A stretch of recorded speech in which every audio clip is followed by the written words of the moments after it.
আমারই ভাইস্তি হলো বাচ্চার। জ্যৈষ্ঠের তপ্ত দুপুরে গাছের সবুজ পাতার ফাঁকে থোকায় থোকায় ঝুলছে লাল টসটসে রসালো লিচু। তবে এই বাগানের চিত্র দেশের আর 10টি বাণিজ্যিক বাগানের মতো নয়, কারণ এই বাগানের লিচু খেতে লাগে না 1 টাকা।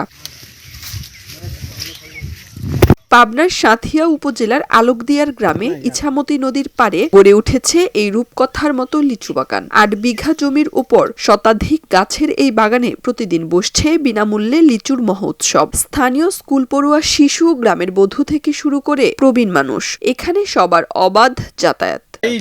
এই লিচুর বাগান থেকে আমরা গ্রামের লোক, সে একটা লিচু বিক্রি করে না। গ্রামের হতদরিদ্র এবং এমন কোনো মানুষ নাই যে বাগানের লিচু খায় না। এই বাগানের লিচু আমরা সবাই খাই, আমাদের দাওয়াত দিয়ে এমন খাওয়ায়। যারাই আসে যারাই লিচু খায়, কেউ কিছু বলে না। এখন পাকে আমরাও লিচু খাই। পাহাড়াদার নাই, সবাই খায়, যে আসবে সেই খাবে। ধরেন যে অনেকদিন বাগান করছে, মানে পেয়ারা করছিল, আমি বহুদিন বাগান করছে, বেচা কেনা করে না। ধর যে আসে সেই খায়, যে আসে না সে খায় না। এই বাগানে কোনো বিষ নাই, আমরা কোনো নেট দেইনি, খোলা ময়দান এই বাগান।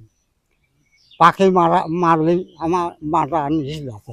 এই বিরল উদ্যোগের পেছনের মানুষটি পাবনা শহরের বিশিষ্ট ব্যবসায়ী ও শিক্ষক কৃষিবিদ মোস্তফা জামাল শামীম। প্রায় 1.5 যুগ আগে গড়ে তোলা এই বাগানের লিচু কখনো বাজারে বিক্রি করা হয়নি। আসলে এই বাগানটা আমার করা ছিল শখের থেকে। আমি যেটুকু মনে করি, এই আমার নিজের শখ, এই শখটা আমি মনে করি আমার জন্য না, আমাদের জন্য।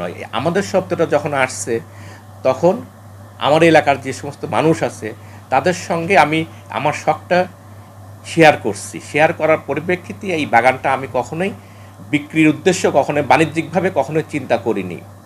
আমি চিন্তা করছি যে আমার এলাকার মানুষ, বিশেষ করে ছোটো ছোটো বাচ্চা যারা আছে, এই বাচ্চাগুলো, বিশেষ করে লিচুর কথাই বলি, লিচু খুব অল্প সময়ের ফসল একটা, প্লাস খুব মানে দামি ফসল। একটা লিচুর দাম ধরে নিতে হবে 2 টাকা থেকে 3 টাকা, ঠিক আছে। আমার গ্রামে অনেক মানুষ আছে যে মানুষ লিচু কিনে খাওয়ার তাদের সামর্থ্য নাই, অথবা সারা বছর একটা লিচু খাবে, এটা এমনও পরিবার আছে তার খেতে পারে না। বাণিজ্যিক এই যুগে এসে লাখ লাখ টাকার ফল এভাবে উন্মুক্ত করে দেওয়ার ঘটনাকে সাধুবাদ জানিয়েছেন স্থানীয় সচেতন মহল ও কৃষি বিভাগ। এই লিচু বাগান করে মানুষের খাওয়ার জন্য দিয়ে দেবেন কি, বাদুর যাতে নির্দ্বিধায় ভালোভাবে খেতে বসার জন্য নেটও দেওয়া হয় নাই। তো এটা তার একটা বিরাট ব্যাপার।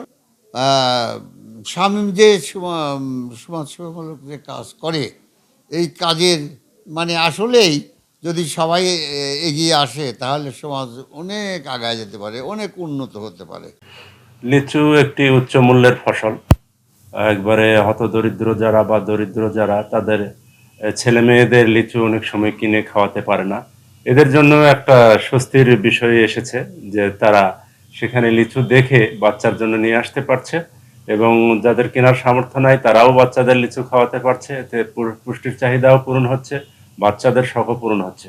এভাবে আমি আহ্বান জানাবো সমাজের যারা বিত্তশালী, তারা যদি এরকম একটা মানবিক বিষয় নিয়ে এগিয়ে আসে, তাহলে সমাজটা আরো সুন্দর হবে। নদী পাড়ের এই উন্মুক্ত লিচু বাগান যেন মানবতা আর প্রকৃতির প্রতি নিখাদ ভালোবাসার স্মারক। এমন নিঃস্বার্থ মানুষের সংখ্যা যত বৃদ্ধি পাবে, সমাজ ও প্রকৃতি ততটাই সুন্দর হয়ে উঠবে, এমনটাই প্রত্যাশা স্থানীয়দের। আর মিলন খবরের কাগজ, নিখাদ, নির্ভীক, নিরপেক্ষ।